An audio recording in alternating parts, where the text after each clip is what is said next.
এই আয়নাঘর বিষয়টা আমি মনে করি একটা সভ্য জাতির জন্য লজ্জা এবং ঘৃণার বিষয়। আমি কি বলবো, এটা আমাদের লজ্জা।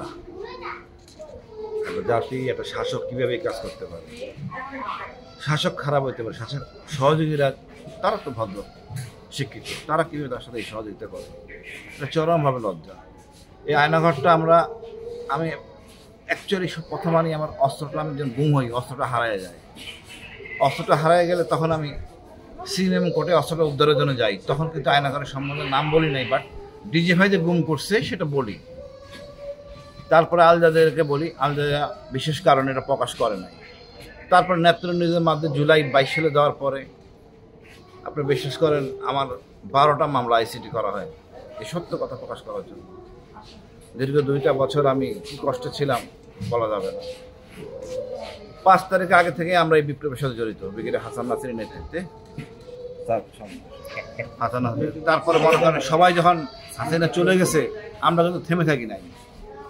আমরা ওই দিন চিন্তা করলাম না, আমার আয়নাঘরটাকে মুক্ত করতে হবে। যদি না করা হয়, যারা আয়নাঘরের চেতনায় বিশ্বাসী তারা এই আলামত রক্ষা করবে না, মেরে ফেলবে সবাইকে। রাত 1টার সময় আমরা আসি নিশ্চিত হয়ে যে তারা সবাইকে ছেড়ে দিবে। এরপর আমরা জানতে পারি বঙ্গভবনের সিদ্ধান্ত হয় সবাইকে ছেড়ে দেওয়া। তারপরে আমরা ফিরে পাই সবাইকে, ব্রিগেডিয়ার আজমি, আরমান, সবাইকে। এটা চরম লজ্জা। আমরা চাই এর ন্যায় বিচার প্রতিষ্ঠিত। এবং দেখেন, আমরা কিন্তু সেনাবাহিনী অফিসাররা অপরাধে জড়িত ছিল, কিছু অসৎ অফিসার, আমরাই আবার তাদেরকে দৃশ্যমান করছি। আমি জনগণের দ্বার প্রান্তে আনাচ্ছি যে এইগুলি অপরাধ, এই অপরাধ চলে না।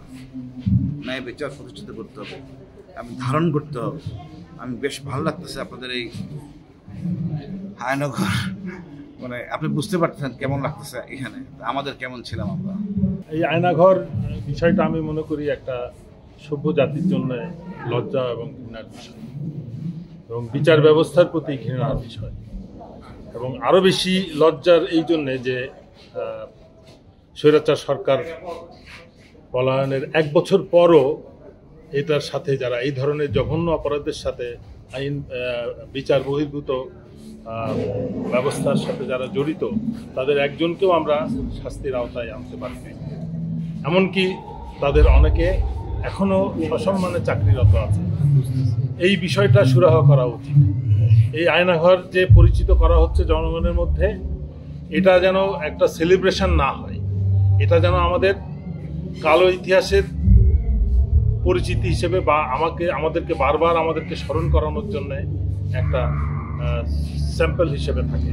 এবং এটার থেকে যেন জাতি শিক্ষা নেয় যে ভবিষ্যতে যেই এই কাজ করবে তাকে আমরা শুধু ঘৃণাই করব না, তাদের শাস্তি নিশ্চিত করব। আমি আশা করব এই 1 বছর পূর্তিতে আমাদের দুর্বলতা, বিচার ব্যবস্থা বলি, আমাদের সংস্কার বলি, সব কিছুর দুর্বলতাটা আমরা উপলব্ধি করে দ্রুত এই অপরাধীদেরকে শাস্তির আওতায় নিয়ে আসবো।